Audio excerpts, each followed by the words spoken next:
that last episode, right? Yes. With us being vegetarian. I mean, I hope hot sauce is vegetarian. I don't know at this point. We're like substituting meat for like sweet potatoes and stuff.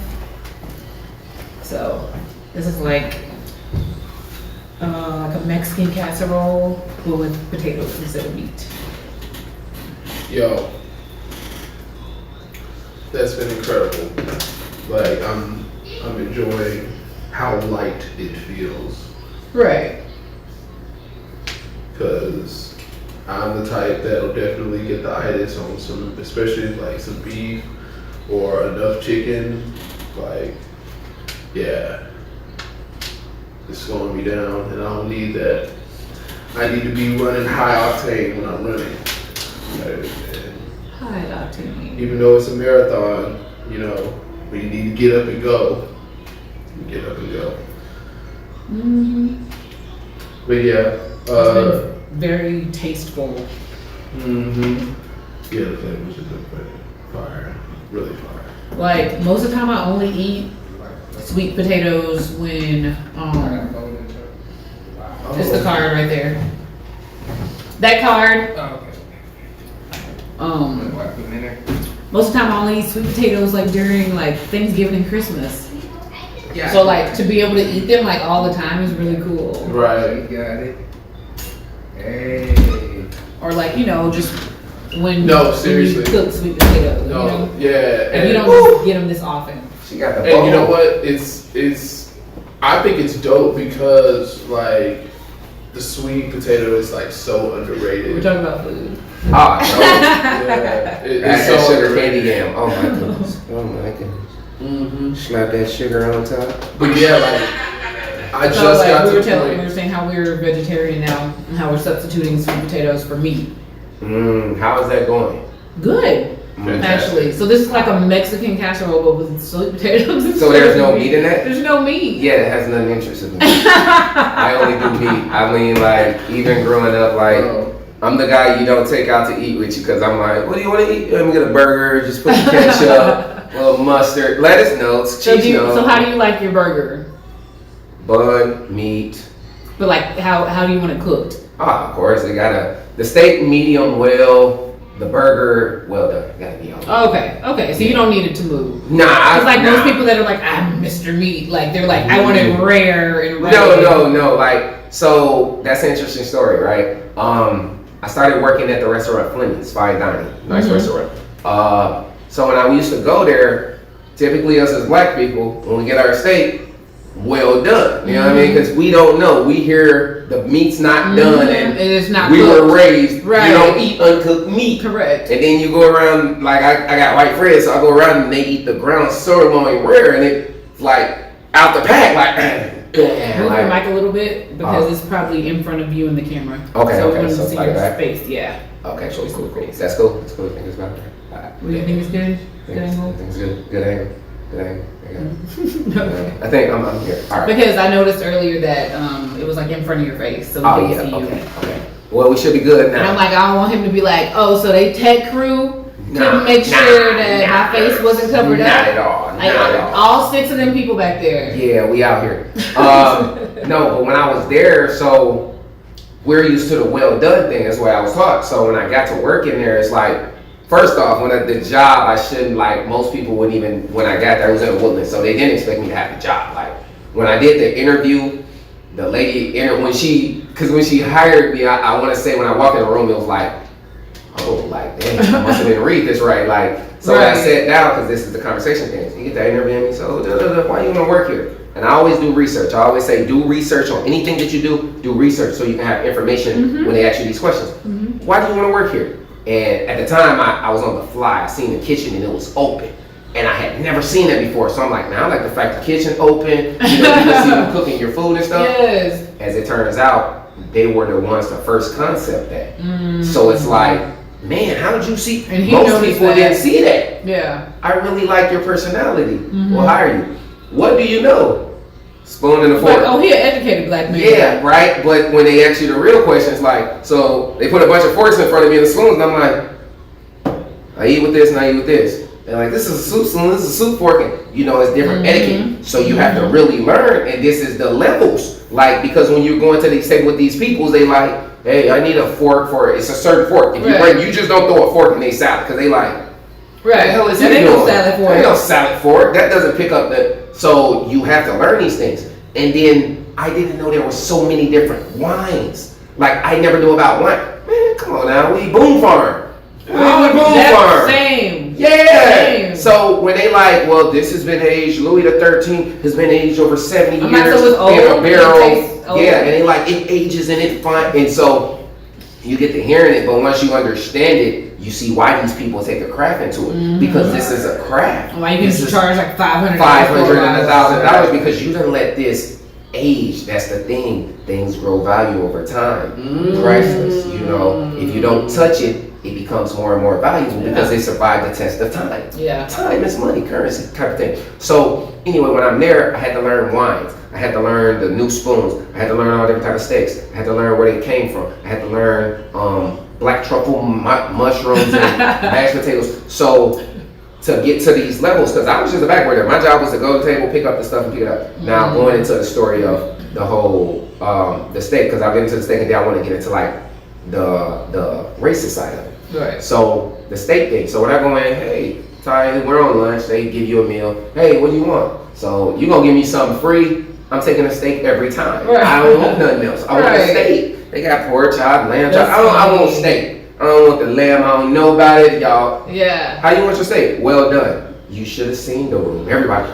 Yeah. Well done. Yep. There's no meat. It's dry. Yes. I'm like, look, man, we don't eat undone stuff. So they like, no, you gotta try it medium rare. So she brought the medium rare, and as soon as she cut it, you see it leak. Like blood. I'm like, nah, you ain't got nothing else. So then they brought the medium one. He cooked it to medium. So medium is like still pink, a little pink, but it got you can feel the juice, but it's a little bit more tougher. You know what I mean? So then when he hit them with the medium well, it was like you still got the pink, but it's tender enough where you can chew, but it ain't as raw where it's bubblegum. So I'm like, okay, this is the balance. Yeah, they were still like, yeah, because things that people don't know, I guess, too, in a sense, because I didn't know at least, the longer you cook the steak, the smaller it gets. Because the juice comes out, and that's what shrimp the steak. So you might order a 12, but once it's well done, you get an 8 or 7. You're like, this don't look like the picture. Right. That's the reason it don't look like the picture. So working there, it kind of opened my mind up to like,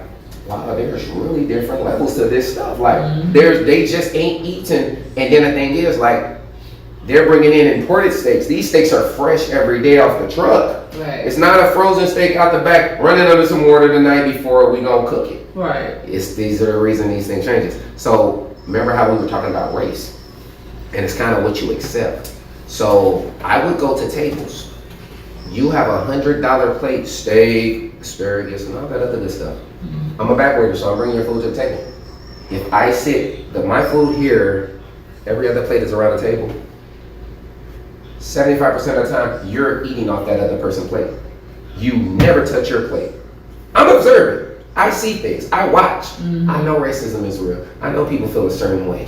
So as I'm looking at this, I'm like, all right. And I even tell my manager, hey, look, watch this, please. Because I used to go to the table. Your cup's empty. You want a refill? This is when I learned that they don't want you by their cup. I never knew covering the cup. I worked at IHOP, I worked at Denny's. They never did this one. They never did this one. As soon as I table. And I'm cool, so I'm a personality type of person, so I get to talking to my coworkers. There's a couple white dudes in there. Hey man, go see if they let you refill their water. As soon as you get the table, hey, can you give me some water? So it is. Now here's the note. There's 3 black dudes here. There's me, so I guess I gave them this is why I said I didn't belong. Because my image and my personality is, he's from the hood, as they say, but how did he get out here? Because the way he talking to us, what is it? I had people tell me, man, you got a college education. Man, I dropped out. I dropped out of college. It's not college education, it's what you teach yourself. Knowledge is key. So you had to have some kind of high caliber to be able to be around these people, because there was a black dude, and this is when I learned whitewash, like, he was like, tracked his bike to work. Hey guys, yeah, that type of guy. They loved him. He was aware they loved him. He comes to me, hey, what's going on there? I hate him. So, wow. you know, after being there so long, I started telling my manager, and I'm like, she's like, it's really getting to you. I'm like, it's not getting to me, but after a while, I know it will get to me. Right. So I'm already telling her, like, I'm finna transition away from it. She's like, well, Ty, you know, it's about, you know, you're getting, and I was making good money and everything. It's, you know, you're making good money, don't let them. I'm like, it's not about money. At the end of the day, if you gotta leave a place feeling like you're not yourself, or you have to lower yourself, I don't wanna be there. Yeah. You can't pay me enough. Like, if I gotta feel like, man, why am I here? Or why are they talking to me like this? Or I can't speak up. I feel like I don't have a choice. I don't want to be nowhere. I ain't got a choice. Period. So I kind of telling her like, listen, I'm peeping it. To the point where even when we bring the plates back to the room, they see nobody touch it. The people are taking the servers are taking the plates. Nowadays, that kind of stuff will go viral. Like for you to work in something like that, for you to be subject to that, and your bosses or whatever don't back you up. Like that is the kind of stuff that needs to be seen and heard, you know? So, because there's people, and I was gonna say this earlier, there's people who thinks that racism is not here anymore. That is gone. That after, you know, Rosa Parks was on the back of the bus and Martin Luther King got shot, like all the racism went away. Because they can be subliminal. You don't directly say racism. I done picked up people out in, I don't wanna say what area of the city, but I had people tell me, basically in so many words, a lady, a couple, and this was like, I picked up 4 people out there. 3 people told me that basically they didn't want me out there, and they didn't say me. She hit the car, boom, I get in, hey, you know, wow, that's surprising. Hey, you came out here. I'm like, yeah, I'm not about money. I'm going wherever the money is. If they name me, I'm there. I don't pay attention. It popped up, it dinged. Yeah, they got Confederate flags going all the way down. I'm smiling the whole time, like, whatever, get my money. They paying me to be here. They know I'm here. So she's like, well, you know, up here, most people wouldn't take your ride because they, not me, and this is the subliminal, not me, don't feel comfortable taking your rides. That's why I'm getting $5-10 extra to take this ride, because don't nobody want to take this ride. Wow. Because y'all don't want nobody else.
if the majority says they want it this way. Right. Right now, we're the majority. Mm-hmm. But when I say owning anything, we don't own nothing. So we can't tell them, no, we don't want this highway.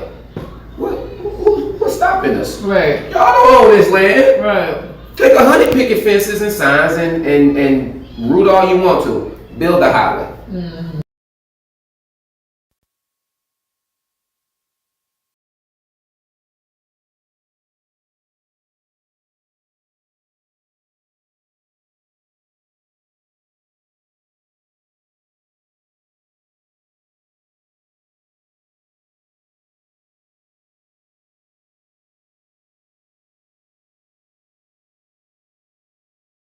All the money in the world, but do you feel good with yourself? Right, and how much further are, like, then you're gonna come to a day where you're like, okay, now what do I do with my life? Like, I really have to like start, and it's so delayed. It's delayed, and on top of that, you have what people know of you is what they go off of. You have an image.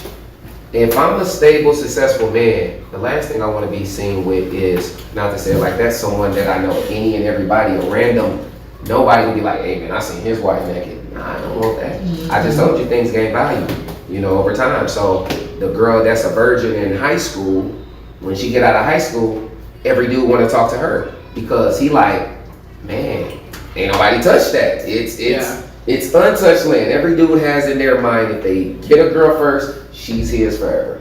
I don't care what dude it is. That's most dudes. Even if you don't want her. Even if you don't want her, she's gonna come back because she was the first. Everybody that's like this, you want to touch new land. Boom, this is my land. I made it here first. It's the same thing. You gain value over time. You use a pen so much, after a while it wears out. But then you got that person that have a pen on their bucket, like, man, that's a pen. Pen be worth $300-$400. You get what I'm saying? You got even with relationships and the people that you deal with. It might not look like a person bring much, but the value they bring might be endless. They might not give you money, but they might, like you said, support you, encouraging. Right. They might pick up slack and things that you don't see. Yep. You need all that. That changes people concept. To really change what we need to, we gotta change our mindset first. Correct. It's all with the mind. And that's why I like linking and networking with y'all. Getting y'all, I'm learning about this tech stuff. Yeah. I'm learning how to set up. I'm learning this and that. I just think like one of the most important mindsets to have is a can-do attitude. Because if you don't look at it like, hey, I wonder if I might not be able to do that, or I wonder if I could. I wonder if I like when you put that doubt in there, then like you have to think of all those scenarios. That's where all your energy goes. Right. And you give yourself an option to fail. Right. And your energy is gonna flow where you put your mind, where you put your primary dominant thoughts. Always. And so like for me, it's just always been like a natural gravitation to kind of shift the mindset into a, you know what I mean? Like, what can I gain from this situation, or how can I make this better, or something like that. Like, that's always been the key mindset for me. And granted, we're humans, so like we don't ever necessarily stay in that particular place. Mm-hmm. But the marathon of it is constantly readjusting the aura. Right. You know what I mean? Yeah. Like adjusting and readjusting. Correct. So instead of like putting your energy on yes or no, or will it happen or won't it happen, it's like put it on all the different ways to make it happen. Correct. Yes. Correct. That's what can I do right now to make it happen? Right. You know what I mean? And a continuous process of doing that. Because at the end of the day, it's like you're gonna look back at it and like, did I do it justice? Should I have tried harder? Should I have tried more? Instead, like when you're actually just like finding different ways, it's like things get put on pause. But if it's gonna happen, it's gonna happen. Mm-hmm. Correct. And I don't know, like it's just something that comes along with that conscious effort, you know what I mean? And that understanding of what it is that we're needing to do and going and doing it. Okay, my mic was not even near me, so that's probably why. But yeah, I fixed it. Yeah, something clicked on it and it dropped. Yeah, I fixed it. But like there's no trade-off. Shout out to Jammin' Jimmy Osen. He liked one of my reels. Oh yes, dope. But yeah, I was just saying, there's no replacement for like the mental attitude. Like, okay, I'm gonna get this done. Like, there's no force, heaven or earth, that stops that. Right. Nothing. It's incomparable, right? Like, scientifically proven that nothing can stop the human, like human will. Like, once it desires to do something, it is emphatic. It is like, if you can keep that, literally, there's no limitation. Right. But then the other side, that constantly, adjusting, readjusting, like, if you can be malleable, right? Being like water, like Bruce Lee said, right? Yeah. Just being able to flow through situations, navigating to the best of your ability to love and show love, you know what I mean? Mm-hmm. Like, to the best of your capabilities. Because, I mean, you're human, but at the same time, it's a constant. Every element of it is constantly adjusting, readjusting, right? So you'll learn as you go and as you grow that you'll have triggers. They may have always been there, but may not have necessarily triggered you like it does in this particular moment. Right. There may be things that you experience that you're like, in one part of your life, in one moment, you'll take it as, oh, that's no big deal. You can brush it off, It didn't even happen. But at another moment, there's infinite variables, right? Death in the family, breakup, even something more subtle, bad day at work, stub your toe, whatever, right? Somebody cuts you off, you nearly avert an accident because some idiot, right? Because we're going to assume that you're doing the best that you can to focus while you're driving. Right. You know what I mean? Like, you're just out here trying to do right, live right. Right. Things happen though, and we're human. It's like, when those things happen, what do you do? How do you respond? Do you put your passion, your dream, your goal, or whatever that is on hold? Because, dang, now I gotta spend 24/7 dedicating all my energy to whatever this is. Like, how silly is that? Key thing is, absolutely not. It's all about choice. Right. Life is a choice.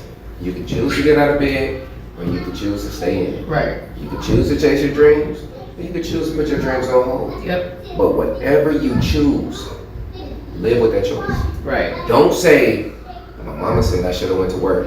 No. Right. My mama taught me this. No.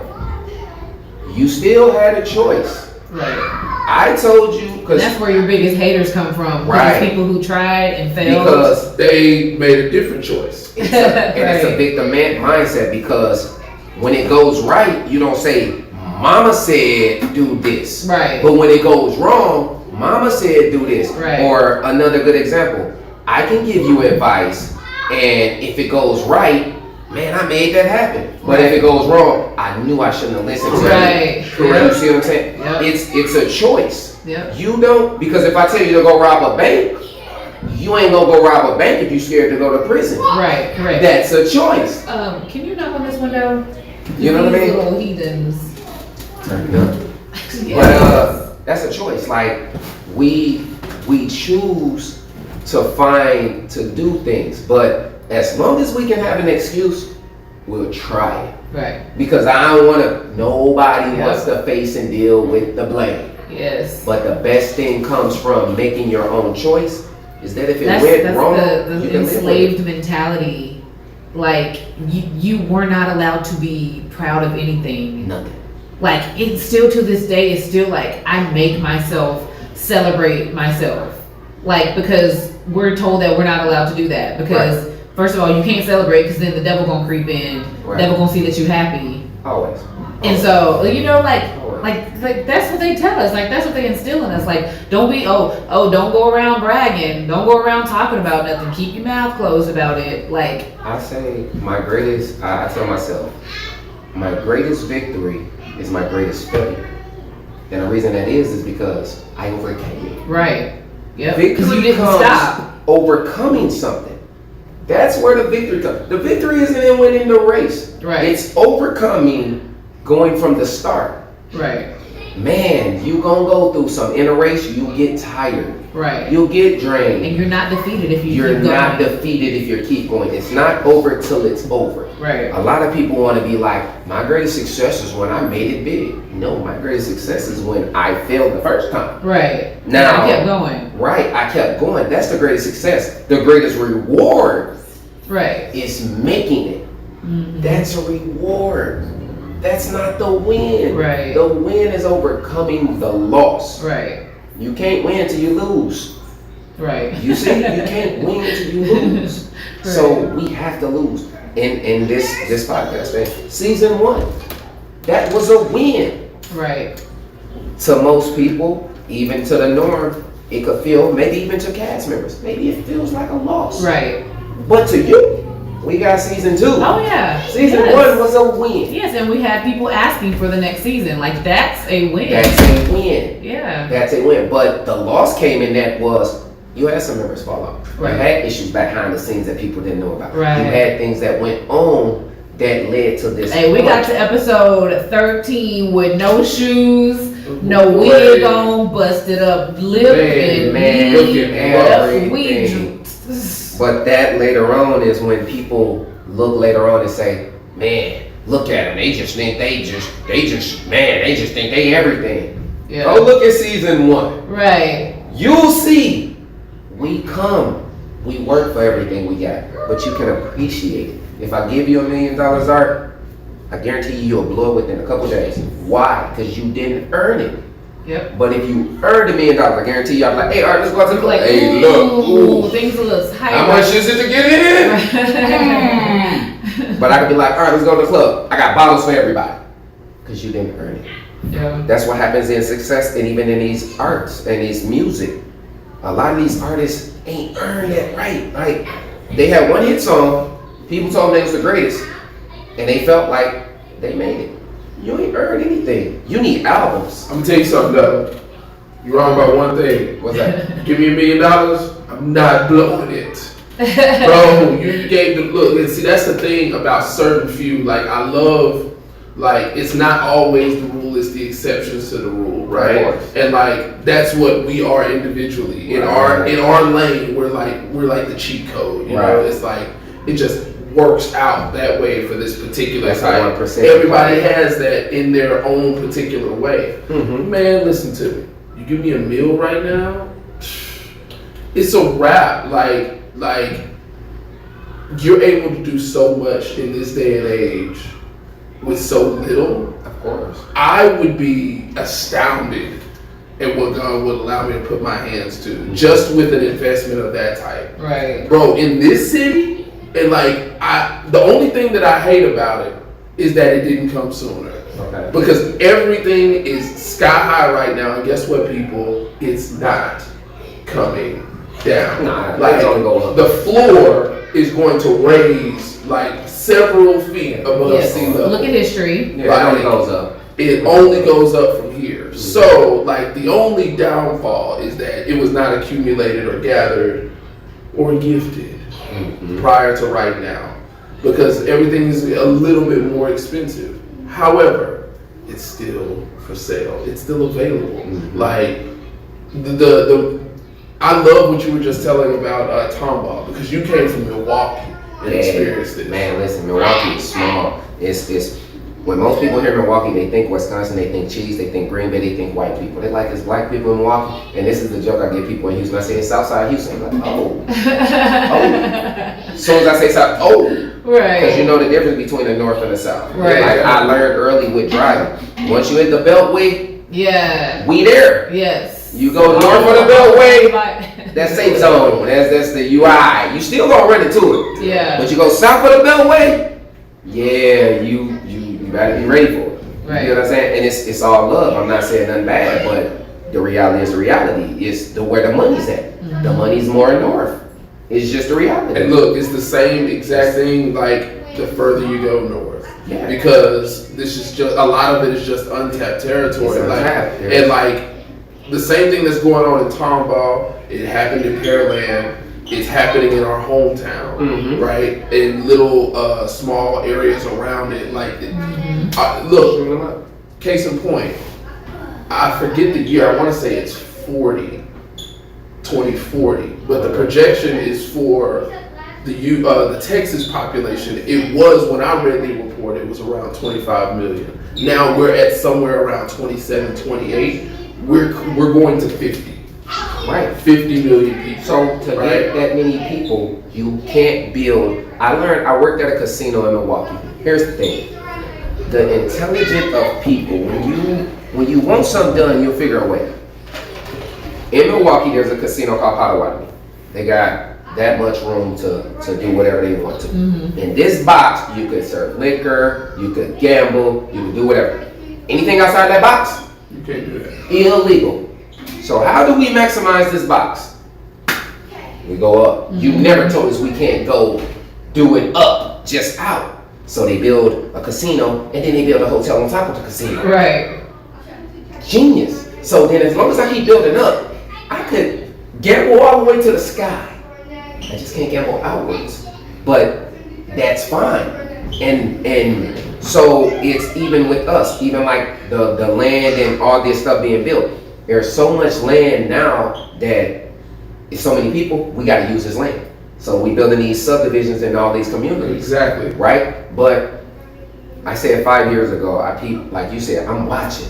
Mm-hmm. I know the narrative. People don't understand what they did. Rich, white, whatever you want to call it, people didn't know the land they were giving us when they gave it to us. Houston hoods are 5 minutes from downtown. Downtown generates the most income. If I'm a tourist, the last thing I want to do is come downtown and see the homeless guy, and then I turn the wrong corner and I see abandoned buildings. I don't want to be here. That's why most people come to Houston, go to the Woodlands. Yeah. You see, money comes to crazy the Woodlands. because it's like that in a lot of touristy towns with strips. Because when I went to Puerto Rico, that's how it was. Like on the main strips, like it's beautiful. It's like that in every major Then city. you go on the backside and it's like broken down mansions. They have like homeless people that live in mansions out there. Yes, because that are all like decrepit. And that's any major city. So what they're doing now is the whole gentrifying. People finally picking up on it. But it's past gentrifying now so what we're gonna do, we need this community to be nice. Remember that box I told you? Mm-hmm. So you have River Oaks, 3rd Ward, 5th Ward, 8th Ward, 9th Ward, whatever, surrounding River Oaks. Right. These people gotta come home, but you gotta go through the hood to get home. Right. That's crazy. Yeah. We don't like this. We got the money, let's find a way to get them out. Probably value go up. So that's why you see more people out here with me in Tomball. Right. Catch. Nobody's paying attention to it. I told you there's no transportation. Mm-hmm. So now that we got you way out here, you can't even get back to the city. But the city has the most resources. Mm-hmm. That's why they put the black community next to the city. Because we need y'all to be able to sustain. Right. So y'all stay at the city, y'all use your stuff here, we gonna move out here, and when we wanna come, we gonna get our shit and we gonna go. Right. But now it's getting inconvenient because this drive is getting our shit. How many people you said was here in Houston? Over 5 million. So traffic is crazy. Yeah. My 30-minute trip is now an hour every day. Right. I'm tired of this. I want to go downtown and enjoy the movies. I want to see the concerts, but I don't want to drive an hour. That's why they build it all up around those areas. How are we going to play this? They don't really have to go into Houston. Yes, all right, we're going to build little communities. But still, you need the art museum, the aquarium. Those things you're not building in these communities. You can't get that.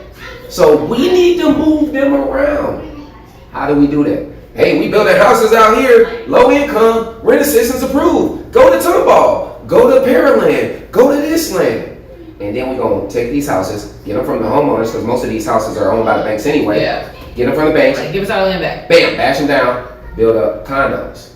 You can't afford the condos. Right. You out there. You got to make life decisions. So now when you come here, how they felt about Tomball, in 5 years is how they going to feel about downtown. They going to say, downtown, bro, I'm not going downtown. Police are downtown. You get locked up going downtown. And it's going to take you away from everything beautiful. We don't understand the things that we have because we think we have nothing. Mm-hmm. We have everything. Why do you think these people come into our communities? Right. They can build shit in their communities, but hey, it's like the land. These people got money to spend and know where to spend it. Right, correct. Let me build the churches. Because we move some money around. We move some money. We get some money, even if nothing else. The state is giving money. That's why every gas station in the hood except EBT, but go to Tomball and they like, oh, EBT, no, cash only. Yeah. Because everybody out there ain't getting food stamps. So we don't need that machine. But everybody in the hood getting food stamps. Yeah. If we want to sustain, get that machine. Right. There it is, people. Paying attention to what's going on. Politics. People don't. Politics and religion, two things you don't talk about. Them are the two things I don't talk about because that controls the world. Right. Think about the Pope. The Pope has power over so many people in the world. People don't understand how big the church is. Right.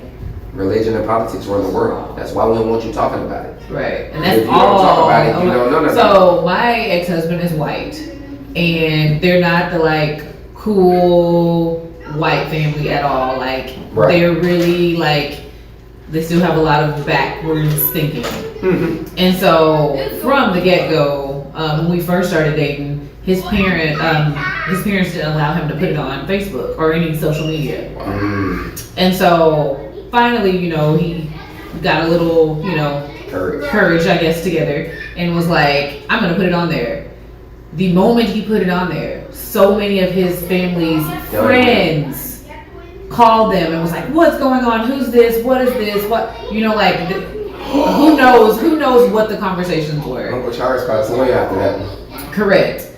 So fast forward, just because you said that. So at our wedding, so many people flew, in which, you know, that's normal for them. Like they know that wedding date, they will like move everything for it. So many people flew from all over the place, and during the wedding, it was more like I just came down here to see what this was gonna look like, what this was gonna be about. Like that was the look. Like a lot of them didn't dance when we danced. Even like a lot of us would, you know us, we want everybody to come up and dance. We don't care, we're not looking at your skin color, you know, so we bringing them up and like some of them would like kind of, you know, and then go sit back down. And like, it was such a spectacle to them. It was like, almost like they going to see some, oh wow. Yes. They are real, look at them. Correct, live and in color. You know what I mean? And that's kind of how I felt every day I went into work. Yeah. Because it was like when I come to, oh, wait. You know, I'm the guy, I know about appearance, but the reason I look at it, I look at it like this. I want to give you the worst appearance look of me, because if you can get past this and really have a conversation, right? Most people have a conversation when they get to know, really be like, man, you know, I don't know what you bring, but man, I just even just like having your energy. You know what I mean? But when you get past this, but if you see me and I pull up on you, like, nah, let me get my wallet. I have people tell me things like that all the time, and I'm like, bruh, I hold my own. I've been holding my own for a long time. Again, it's when I got here, I was able to do one thing. I was in Milwaukee, I smoked weed all day, I drink all day, we schemed all day, we find ways to get around and get money. We lived off the state. When I got here, the isolation, it could be great or it could be deadly. Yeah. It's all about the mindset. It's going back to what you said. Cause you know how I told you I give you $1 million? Hey, look, I'm not gonna blow it. That's a mindset, bro. Not everybody, 95% of the people don't have that mindset. Right. Because 95%. They're like, oh, guess what I'm gonna have? Yeah. And my mama and them gonna have it, and they gonna have it, and these, you know, everything. They're not used to having anything, so their dreams is, I'm gonna give me a Lamborghini. They want to have all these fancy things because that's people thought processes. That's the standard. Right. I always looked at life like, I got $1 million in the bank. You got $1 million worth of clothes. You can get dressed at any time, but if I want to, I can go to the store and just kick up on the latest fashion. 6 years from now, all your stuff gonna be out of style. Right. I can go to the store, hey, let me get that, and get it right off the shelf. It's gonna depreciate everything that you just did. But I could pull it off the shelf, but even 6 months from now, I might need that money for them outfits for something else. I could pay that, because you never know what's coming ahead. Right. We don't think about what's ahead, we living in the moment. That's our problem. We live in the moment. Even in reality, the music. I got $1 million, grab a lamb, 2 lambs, a house, 3 business, yeah, that's cool, but that's the moment. It's longevity. People, we all talk about generational wealth. To get generational wealth, you have to obtain wealth first. The generational part is there. Yeah. Somebody has to obtain the wealth. Somebody has to. We can talk all day. Your generational wealth for all of us, but that work gotta come with that faith. Right. Faith without works is what? It's dead. And how are you gonna get that generational How you gonna get that generational wealth? wealth? Working minimum wage. For another person's dream. Walmart is another man's dream. Kroger's another man's dream. Apple is another man's dream. It's not nothing wrong if your dream matches that dream. Right. But there's people like Steve Jobs. He went and worked, Bill Gates went and worked. You have to work under to learn the system. Right. But when you learn the system and get the information, are you just gonna hold on to it or are you gonna apply it? Right. Once you apply it, you get it. Let me check this. Man, like, that's y'all. This is the information. Y'all applying it. We taking it, we running with it. This is great. But I just want to see like my people win, and I know that comes with education. It's like people actually sitting down and having a conversation. And let's talk about what really matters. It's cool to talk about all this other extra things, but there's so much to distract you in life. Mm-hmm. That's why you gotta really have a good focus.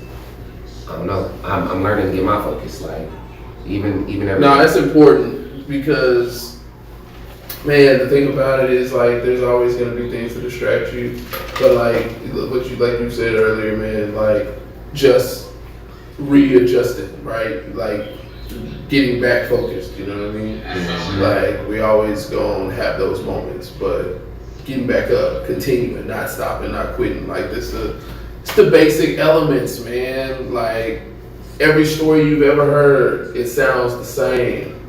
Yes. I'm telling you, like I've spent years, consumed hundreds of hours between books and videos and documentaries of all these famous or successful people in like a myriad of different niche particular avenues, right? Mm-hmm. But the storyline is the same. You can even dump in, for good measure, you can dump in every superhero movie, any other kind of whatever hero, mm-hmm. right? If it was an average Joe human being or somebody that they put special effects on, every story has this. The rise and fall of the protagonist. Right. It's the same thing. Mm-hmm. Whether it's the stage, whether it's the exact same narrative. So I want to, it just like hit me, talk about competition. Yeah. Because so many people are, and that's like been my new thing now when we meet new people, is like letting them know we're about collaboration, not competition. Yeah. Because what people don't realize is everybody that's doing something, even your competitors, Shell, Chevron, Exxon, all those would not be as big as they are without each other. That's right now. That's like you've got to have that competition. Don't look at it as like, oh, you know, like look at it how you got to look at it, but don't be so cutthroat about it because you need that person to succeed too. Bingo. Because it forces you. It puts you. If I'm claiming best rapper, and you drop some bars as a person, but you also, here's the thing, you have to appreciate and love the talent and the work, right. Whatever field you in. Yes. So as an artist, I can big up. She drops a fire. Correct. I gotta come with it. Right. That's cool because as long as we're pushing each other, right. The bar is being broken. Yes. Friendly competition. Competition. Because anybody else but underneath us that ain't competing. Right. Man, the bar is so high now. A lot of people just gonna give up. And the thing is, what you're working for your favor because being a friendly competitor or even just a competitor, like however it looks, you know, in public, but in the background, you know, because like the gas prices, like they'll be a cent off, and then the following week the other ones will be a cent. You know, like. They do that on purpose. They're working with each other. So Lyft and Uber, both same platforms. Mm-hmm. They're competing with one another. But both of their systems and setups are the same. Right. Right? Burger King and McDonald's. You're giving people a choice. Their setups are the same, except I'm flamboyant and I'm this. Right. My fries are this and I'm this. Guess who your number one fans are gonna be? Right, but like if they jump from anybody, they're gonna jump to you. If you're my competition, I'm learning from you and I'm glad you're advancing because I get to use your resources without having to pay them. So your talent invented a new burger. Man, y'all see they got a veggie burger. If they can do it, we can do it. Right. Exactly. We have to catch up. Yeah. That's the difference. But if you never use your talent to show it, we have to catch up. Mm-hmm. Yeah, see, he's a comedian. He's a comedian, That's guys. dope. That's over me. Didn't know. But, you know, that's even it. Even with the podcast, that's like you got Drink Champs and you have $1 million worth of game. They big up each other. Right. Hey man, I mess with my boy Nori over there in Drink Champs. Hey, that's what I said. Daily Smoke. Yeah. We need to have some friendly competitions with y'all. Yeah. Let's. You know what? Let's get together for like a trivia night or something like that. Yeah. Right. But Let's do that. Those would do it because I can compete with you, but then if I can still sit at the table with you and talk, we can really, like you said, we can market this, we can take over this game. Because here's the thing, people love drama and competition. Right. Oh, people feeds into it. Yeah. So if me and you were best friends, they probably wouldn't pay us no attention, but they love the beef. That's like the Little Dirk and the Young Boy. Right. Their beef. You have his hand, have his face. People can't wait for the drops. Oh, Legendary, if you want beef, I got something to chop up with you. Hey. I don't know trouble. Hey. I don't know trouble. If you want some beef. We off there. I'm vegetarian now, so I got lots to give. We off here. Hey. I'm not hungry right now. Oh, how do you want it? Nah, I take well done on that one. I take well done. I was listening to your burger story earlier. Yeah, I cooked that one. I was there. Grass fed. Yes. But I get it. And I accept it. Like I want it because I want somebody to challenge me. Right. Your peers are supposed to challenge you. If you're not challenged, then you're not going to. So I wanna also say, because I meant to say this earlier. Speaking of the challenge, so we are super. Our arms are always open to creatives, to people, to good people or whatever. If you're trying to go somewhere in life or whatever. But just so you know, our standards and expectations are high. What? That's why I ran the first time. And people come around, and a lot of people fall off because they're not ready to meet those bars.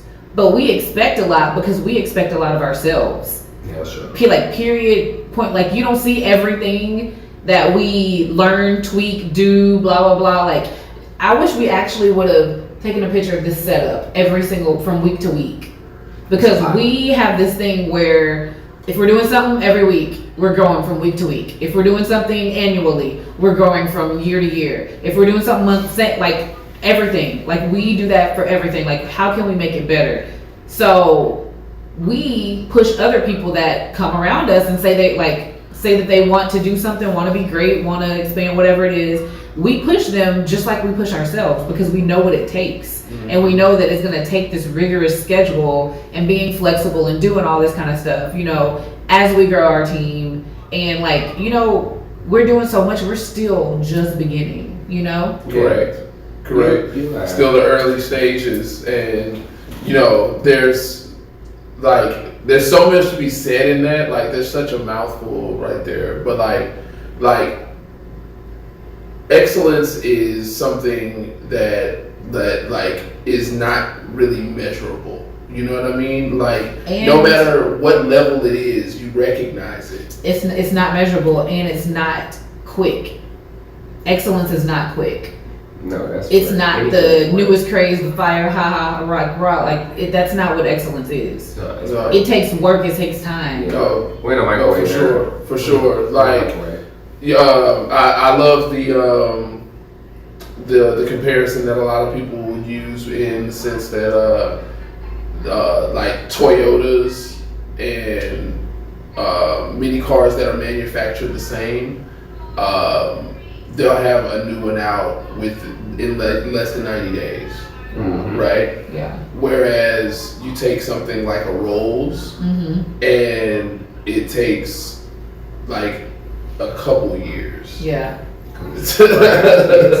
Right. And so like the overall production. How many of them have like recalls? That's why. Yeah. And so.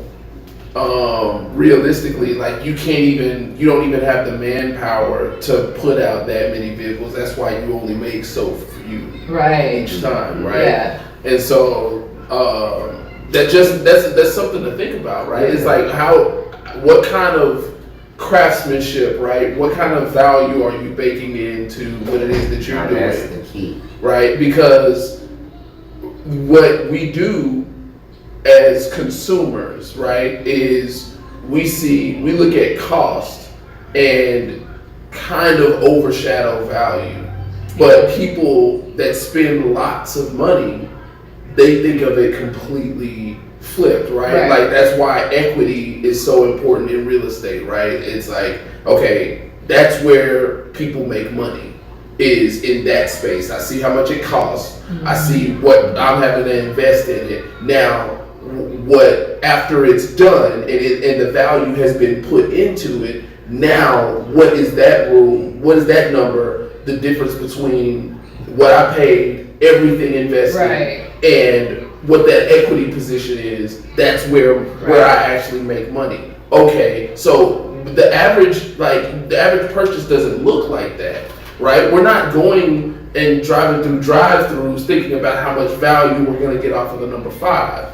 Right? Even though they call it a value menu. Right? It ain't no value in it, right? There's no value in it whatsoever. But like that's the trick of marketing and advertising when it's positioned and placed in front of you and the narrative is positioned in a particular way, then you're perceiving it with more value than what it actually has. Right? So, and that's where you're thinking in the now. That's where scammers make money. So right? Segue. So you, like you said, it's the microwave, right? Something that's microwave has already been cooked. Yeah. That's a career.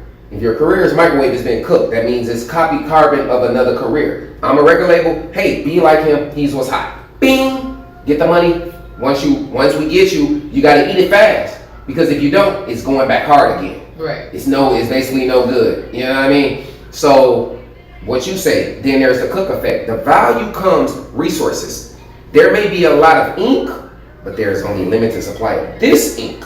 The reason we can make a lot of Toyotas is because this is fiberglass. The reason we can make a lot of roses because this is an oak tree that was grown over here and made this. Them steaks. The reason that steak costs $100 is because that came fresh off the cow, grass fed. The reason that was 10 is because they killed the cow. There was some extra meat, a little slab piece. Hey, let's throw that over there. That's the thing. And even in anything else, it's like you said, it's the value. People want it overnight. You can get it overnight, but the next night is done. Right. Yeah. The next night is done. You work towards something. In the process, life is a process. It's a race. You can rush through it. Why would you want to rush through something that is a journey? Right. To get to the end, and then you at the end, it's over. Right. Enjoy it. Yeah. That's a nice tree. Some nice leaves. Yes. You know what I mean? That's the same thing with your career or whatever you're going after. Oh man. Oh, I didn't see that rock right there. Oh, I didn't see that stick right there. But once you get to the end, you've been through so much that now even if it's over with, it was a fun ride, a roller coaster. Right. You at the top. Why would you want to go to the top right away? You know what I mean? Most of the fun is going up, looking down. Like, whoa. Right. Correct. Whoa. Like think about it's crazy because when I used to work in the hospital, so when I was in the ambulance, it was before I had kids, so I was still like out there and like out and about and whatever. So I was still I was skydiving and going, seeing all kinds of different, everywhere. I'll throw you a shoot. But once I had kids, I was like, I just gotta work. Like that's what I'm supposed to do. I just gotta work. So I go to work and home every day, every week, every month. If I got some time off, we'd go maybe see somebody or maybe to run to the beach real quick and come back. It's very rare you do that. Right, correct. And so that's a couple times a year, let's take our vacation or let's do, and then I started seeing that. I was like, I was like, I'm losing a lot of my adventure. So I started taking the kids on hikes and taking the kids places when we go for a drive, and we started seeing different things, and it started re-stimulating me to think why am I spending every single day doing and seeing, talking to the same people, you know what's coming. Why? What's the excitement in that? Exactly. Like, and I'm missing so much. Like there are plenty of people, but there's somebody across the world right now doing something I have no idea, never been there, never seen it, don't even know what they're talking about, don't understand their language, never probably even seen someone of their, whatever their country or, who are, like, there are so many things happening in this world right now that we don't know about. There's people who are like, I've never been on a plane. Them things are scary. You've never been on a plane, so they're scary? Wait, why is it scary if you've never been on it? How do you know it's scary? That's the point. I'm gonna tell you it's a little scary. But that's because, I'm still getting used to it. But there are plenty of planes every single day that take off and land all over the place. Safely. They say the safest way to travel is on a plane. It's more dangerous driving a car than it is getting on a plane. Right. And you take that danger every day. There's nothing on a plane that can stop you besides something going wrong with the plane. Right. There's not another plane that's gonna run into you. A bird ain't finna knock it over, but you can get in the street and you can just start your car, pull out your driveway. Somebody can be drunk and hit your car, and you can be gone. It don't have to be at your fault of your own. I'm afraid of heights, right? Mm-hmm. But again, you have to know why. There's a reason for it. Right. My fear is, when I was younger, watched videos and I seen a video of a man almost falling off a Ferris wheel, right? So my mind, I'm overthinking. So if I'm going up some stairs, if I'm outside and I can look and I can see the ground, right? Even if I'm not nervous, my body is instantly, the legs is going. Yeah. Like, when the legs get to going, it's going up. Yeah. It's only up from there, right? That's what we say. So, but if I'm on a plane, it's something underneath me. Right. I can look over the side and see a wall. Right. I don't know it's concrete 1,000 feet under me. Right. Don't worry about it. I ain't worried about it. I ain't worried about it. So, go ahead. It's all about mindset and what you see and perceive. Right. You perceive a danger, it's danger. Right. Your mind controls the body. Right. Think about it. The heart, you guys heard you're on the heart and you can still probably live. They put you on a pacemaker or whatever. Mm-hmm. Once the brain gone, it's gone. Right. They ain't putting another brain in. Right. They ain't doing nothing else. You're done. Yep. When you brain dead, they say you're dead. Yep. You can live on a respirator and still move. All that. Right. You know what I mean? The brain is key. So if the brain is key and the mind is key, that's what separates us from the animal kingdom. Exactly. Right. Our brain, we're able to do more and concept more and use it more. Right. If you look at the nature of us, we're just like them. We reproduce. We battle with each other for the woman. We protect the family. All those things. We're animal instincts, but the only thing that separates us is the mind. Now here's the thing. The mind is something that if the people in power know that. So they've been trying to learn for so long how to control the mind. Right. They finally figured it out through the internet. Follow the leader was a game, and that's how they've been doing it. I control the internet, I control the world. Right. Because I control the narrative, what you see. What you see is through your phone. So you know what, I'm gonna say something that's very controversial in our community. I like it. And so it's about medication. So just like you're saying the importance of your brain and your mind. Mm-hmm. So in our community, you don't use medication. What's wrong with you using medication? Like you listen to white people, they say you're crazy. So like we just tend to say, okay, well we're gonna use natural remedies for everything. These natural remedies don't do what the medications can do for you. Right? And our bodies are living longer. Yep. And our brains are not, That's why we have Alzheimer's, dementia, and all that kind of stuff. And we don't think about listening to our doctor sometimes when they talk about the medications, because those medications can help you overcome normal everyday things that a lot of people who are more affluent to that, like they're like, oh, there's something for that, just take that and you're good. It brings you back to where you're focused, right? You're doing everything that you're optimal. Something else happens, they're like, oh yeah, there's medication for that. You're back optimal. We're focused on everything inside. We're focused on the outside. Mm-hmm. We're not thinking about what's on the inside. Think about the way you eat. Mm-hmm. You ain't worried about what's on the inside until you feel your stomach. Oh, right. Why that's like that? Right. But you hit the gym every day. Right. Now, here's the thing about medication. And this is what I say. This is going to make a lot of people mad in the community. The doctor prescribe you medicine you won't take, but you will take some shit that a guy gave you off the corner that you don't know where it came from. Don't know where it came from. And This is a bad batch murder. last week. Now, here's the thing. If people doing their research, fentanyl is heavy. They're pushing it so strong now that they're making it in the same form as the pills of Percocets. Wow. So there's people taking fentanyl mixed with Percocets. Wow. How do you know if you just giving something that's given to you? Right. This is why I say the narrative of the black man and the mindset.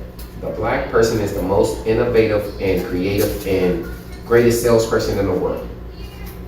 I can sell you a product that you know that possibly will kill you. Right. Yep.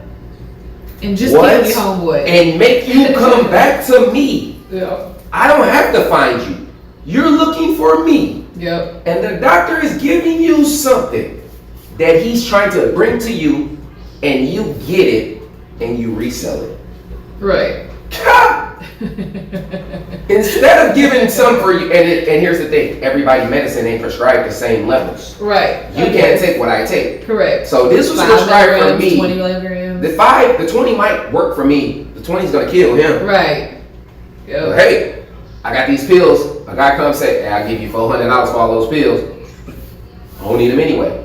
And then a week down the line after the money gone, that's when the pain happens. Right. Damn. Hey doc, I need the pills. The doctor like, I gave you 60 days worth. Yes. It's only been a week. You can't call the doctor because now he know that you Yep. sold the medicine. Oh, So yeah. that's against the law. So now you just got to deal with the pain, or you got to go back to the same person you sold the pills And are to. you working and at then twice. optimal capacity? No. If you, yeah, exactly. But you have to. The crazy thing is, I sell you the pills and then come back and pay twice the value of them to get my pain away. Right. Yep. This is our community because nobody is educating nobody, and we're taking advantage of each other. A black man will rob a corner store before he rob a bank, but he'll make millions off a bank and a couple dollars off a corner store. But you basically don't get the same amount of time because robbery is robbery. Yeah. When you go to court, the judge will say, well, since it was a liquor store, 3 It's years. okay. Yeah, it's alright. We'll look it over because it was a black liquor. No. we need you in there because that's where they make their money. Prison system is the biggest generator of labor in the world. I mean, like, we have the most people locked up in the world. Yeah, that's fact. Yeah, it's legal slavery. And we're not even the biggest country. It's legal slavery. And it's been that way. And it's been that way. And a majority is the minorities in the communities don't have anything because they think they gotta sell drugs and they just like, I don't have nothing to live for. Right. You have everything to live for. You That know, no way out mentality. That no way out mentality until we start teaching differently. It's gonna be that way. Yeah, but it's hard because a lot of them are not accepting of it, you know. But also, because it's hard to them. Like, do I do this or do you know? Like, it's always gonna be the narrative. The narrative is being controlled by people we don't know about. They give, you know, the little babies, the little dirts, and their voice is big. yeah. But you can only have a voice when they allow it. Right. You know, think about it. Little Baby songs, and I'm a big Little Baby fan. I love his music. But at the time when they really let him be who he wanted to be, I think one of his biggest songs to connect with everybody was The Bigger Picture. Yeah. It's bigger than this and that. Yeah. Because you can really feel and relate. We going through something. But why we gotta go through something for y'all to make music about uplifting us? And then when everything cool, back out here trapping, swerving, swinging, smoking, drinking, doing this. And you know these kids, they just want to. I mean, to be honest, they're just puppets too. That's the thing, because you gonna put this out if you want this money. It's a self-motivated mindset. Yeah. I gotta make sure I take care of me and my family. Yep. But you killing a million other families. Yeah. How can you sleep at night? I mean, I get it, but again, you don't control what a person does. Right. I'm just speaking how I feel. Right. It's not for you to take it. You take it how you take it. But again, this is our community. Until we sit down, nobody wants to talk to nobody. Yeah. You look at your It's brother. like the thing is, these kind of conversations happen a lot, like, and everywhere with people who are actually like stepping out and trying to do more.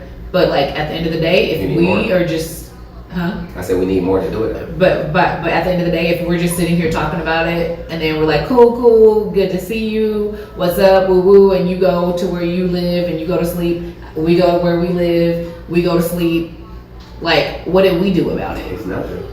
So we need to be figuring out that do instead of us, like, it's great to talk about it and bring awareness, but we ourselves need to hold ourselves accountable to do something. No, and that's my biggest thing. Like, honestly, I can't stand,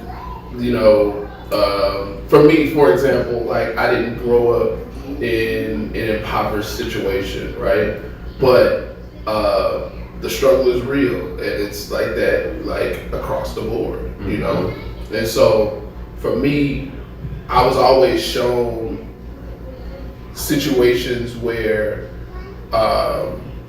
regardless of what you got something to give. Right. You know what I mean? Like look at what's in your hands. You know what I mean? And so that mindset makes it really easy for me to look at situations like this and see the opportunity, right? Because my heart bleeds for a lot of these babies, right? Like we talked about, what was it just last week? How if you come from the public school system, especially if you're in the inner city, you've seen firsthand where they'll take funding from your program, and now you don't have after school programs anymore. Now you don't have any arts or music or any of those things, right? And so, like, the human experience is primarily about expression, right? The different ways that we express ourselves, right? And unfortunately, we've been indoctrinated to think that once you get a certain age, like 18 years old or 24 after you graduate college or some shit, or 29 or 30 by the time you've gone to grad school and got your PhD and all these different things. Right. Somewhere in all of that, you were supposed to have it figured out, and you were supposed to tap into this system and play the game like everybody else does. Right? Once everything settles down and everything, you got everything together, then you can do what it is. Bingo. And it's like, what does that even look like? Nothing settles down. There's never going to be a right time. It's never going to be a sweet spot or everything, okay, it cleared out. Sometimes it happens, and you got to actually be, like, paying attention to know, because it might just come from level 10 to level 9, and that's your settle down, and that's where you got to be at. Facts. But things don't just, like, they don't settle down. You just get older and more frustrated, and you have more kids or more, like, more things, more responsibilities, houses and cars, and like. That goes back to what we were saying earlier. If you look at the history, the most oppressed person is the black woman, right? And the reason is because she has to take on the black man's problems and still deal with being a woman, right?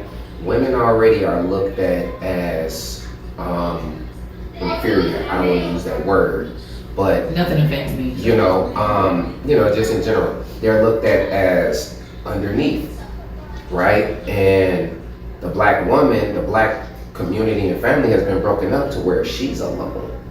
That's why you have the alpha female is associated with the black woman. Because she's been forced into that role, right? That's why most men say, I'm gonna look out for mama.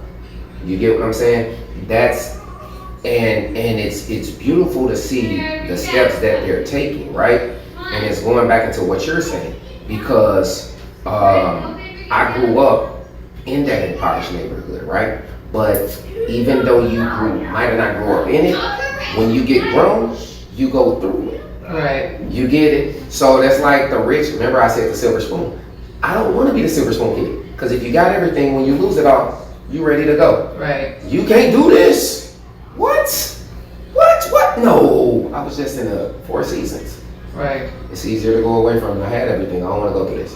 Right. You know what I'm saying? Struggle build character, and it gets you to a point where you can do whatever. You know what I mean? Yeah. You can grow up in a household where everything's nice, but until you get to go through that struggle, you really can't understand. And the black woman, life from birth, the black woman, and I watched a couple videos. The black woman has so much pressure on her just at birth, because the black woman at the age of 7, 8 already is taking care of the household.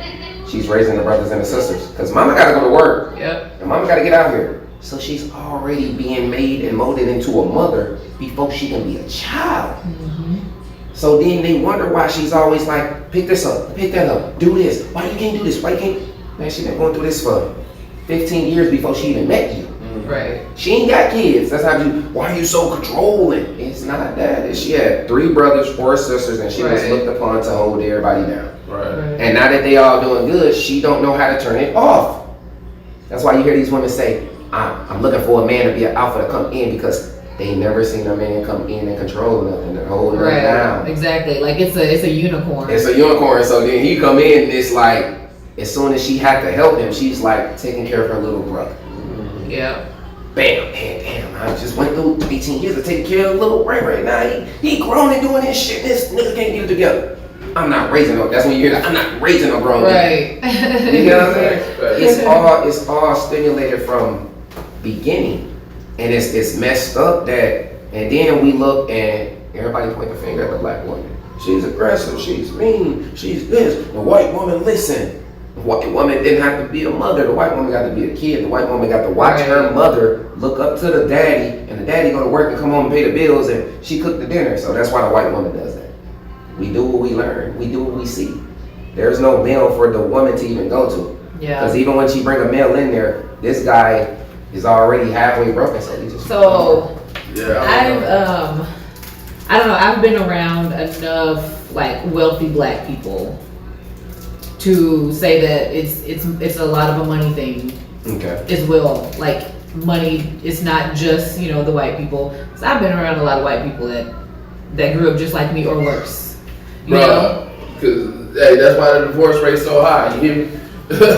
Like people is not just getting along at the house. Like you got all kind of different situations going on. But yeah, like to your point, like it's not necessarily a blanketed type of situation when you go inside these people's households, but it does go back to what we were saying before, like mindset, right? Yeah. Because, and I think that's what you were getting at. Like, if you go around some well-to-do, wealthy, old money, even black people, they be same thing. Everybody making $100,000. You ain't got no other choice but to make $100,000 if you're really picking up the information that's tapping into the crowd that you're around. People, millionaires hang out with millionaires, broke people hang with them. That's just a reality. And that brings. I thought I was saying it earlier, but y'all was like deep in it. But sometimes, like you gotta take opportunities. Yeah. Like take opportunity. So my sister, she was a very young parent. She had her first around like 14, 15, and so. Now she has 6 kids, and so she grew up like a lot different than I did. I didn't have kids until I was like 24, and I did have a single mom, but we just grew up a lot different. And crap, I forgot what I was about to say. I was just thinking about something else. My bad. What was help me? Help. I wasn't there for it. Not in there. But I just hope it close my train of thought. I hate that. I hope it comes back to you like it did the last time. Right. Should pop up soon. Right. You just start floating. Oh wait, and when you get it, just gonna listen. Hey, let me finish. Because I was piggybacking off of something that y'all had said earlier, and I was trying to see if I could jump it back. But point being, narrative is success comes through hard work. Got it. There you go. So the thing is, like, we've lived in the projects before. Like, I've lived in really like bad places. I've lived in really good places, just depending on where my mom was in the season of her life. And it really took me not staying in that area or not staying, you know what I mean? Like sometimes you gotta leave, you gotta take that opportunity. That's what I was gonna say. My niece, she is now, she's 21? She's about to be, she's right about 21. And she had come and lived with me for a little while she was in middle school. And, circumstances happened. She ended up going back to her mom's. But I was talking to her a few weeks ago and she was like, you know what? I really wish I would have stayed at your house. I wouldn't have given you problems. I would have actually stayed because it would have given me like a different way to grow up and a different outlook on life. And at that point, I only had certain rules that if you broke those, you would be back, like more like just safety stuff. But other than that, like, I was like, I want you here. I want you to be here, you know. And she's like, and you really wanted me to be there. And, you know, at that time I wasn't thinking, but, you know, I could have had a whole different, like, upbringing. And I'm not saying that I was, like, rich and wealthy or anything like that. Just grew up a little different. I was out in the country. They were in the city, you know. So she said that she learned, like, a lot at that school just in, like, the short, like, 1 or a few months that she was there. Wow. She's like, we never learned, like, that fast at any of my schools, you know. And like they expected more of her, and it was like it was a total different, you know. So it was a culture shock for her, which is why she bucked it, you know. But she's like, I wish I would have like held it out, you know. And that's like a lot of times, like when you going into something that's gonna take a lot, you gotta be a strong person. Yep. This anything, this entertainment, this trying to be successful, you have to be a strong person. I don't care who you is. Only successful people are strong people. You gotta be strong-minded, you gotta be strong-hearted. You know, you gotta go through the tough because it's gonna come with it. When you find somebody that believes in you, stick to that person and listen to them. Because if they believe in you, they want more for you, especially if they are somewhere near where you want to be. If that person believes in you, like, you cannot take that for granted. But again, even in going into the story with your niece, you know, when we're younger, we think we know everything. That's just it. And it takes you to sit down and really look, but you can't really. A lot of times we think about where our life would be when we look at the person who we were around and where their life is at. Right? Because you can't really say, if I stayed around you, I think I would have been this way. If you're not looking at something that you want to be like. You know what I mean? Like, that's like me looking at art and I'm like, man, Art, if I would just stayed and not had the surgery and all that and been around you, I would know how to hook up all this stuff, man. I wish I would have. You get what I'm saying? Choice. You made a decision. Some you did, you knew you went against the grain or whatever you did, you have to live with that. I'm cool with it. But it's not to say that you can't get back to it, because it takes a lot to come to a person and admit that. Like, I always tell people are so defensive. I can tell you, bro, you doing good, man, I'm happy to see you doing good, but I want to do better. And most people will take that as, oh, why he hating them?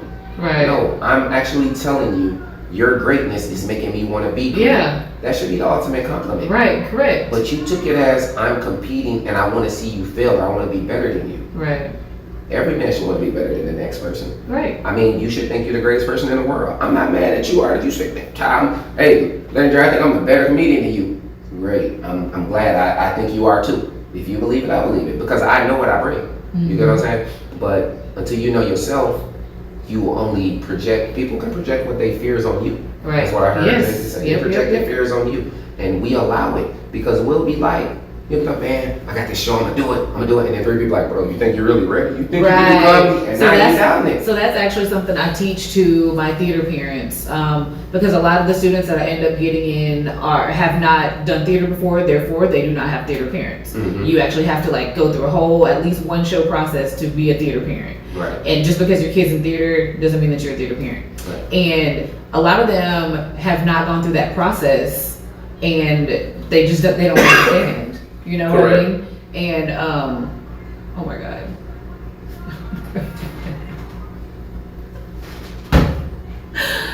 My bad. Like, what was it? It's your faces.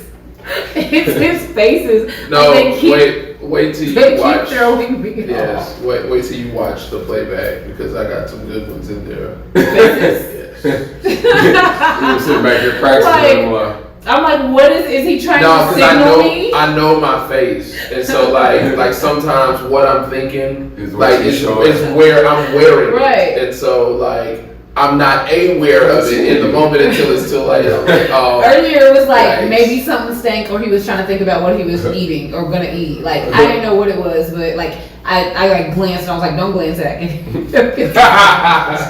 It's quite wonderful. Like there's some, and then like it makes me want to glance up because he'll be like, or like glance wherever he's. Never mind. See what you're doing. Yes. So. No. There's no line in the room that connects to it. It's not there. But now, This has been good. This has been a Yeah. really good, thick kickback. Yes. Alright, cool. I think we've been giving the people a lot to think about. Yeah. A lot to consider. This is gonna have to be chopped up. Yeah. Yeah, there was a lot of good points in here. Yeah. There's like 20 different discussions. Correct. None of them were planned. Ha! Right. I think the one we had planned, we touched on for about a couple minutes. Yep. We had a couple minutes. But it's During the good. first. And it's good though. Yeah. It's organic. You know, you It's get the real. good. Yeah, that's what the kickback. So you can attest to this. Like after our shows was like the littest part. Like at the end of like after the camera's off, Art come up and say his little stuff, and then we drinking and kicking back. Man, listen. If you video first season of the kickback, you be like, wow, we had some outtakes, boy. Right, correct. You can see like little, snaps and stuff here, but you ain't see what was really going on. So that's the thing. Like we had multiple questions of people saying, "What do y'all do after the show?" Because like sometimes we'll see like stuff pop up, like, "What are y'all doing?" It was just like, on the show you gotta have like a certain character in a sense. Mm-hmm. You gotta portray, but when you able to cut that camera off, you able to just let your hair down type of thing. And honestly, those are the moments that if we really put on camera, right, those are the ones you genuinely. And we just don't have time because we got to do these little segment chunks. Yeah, right. And so then, you can't.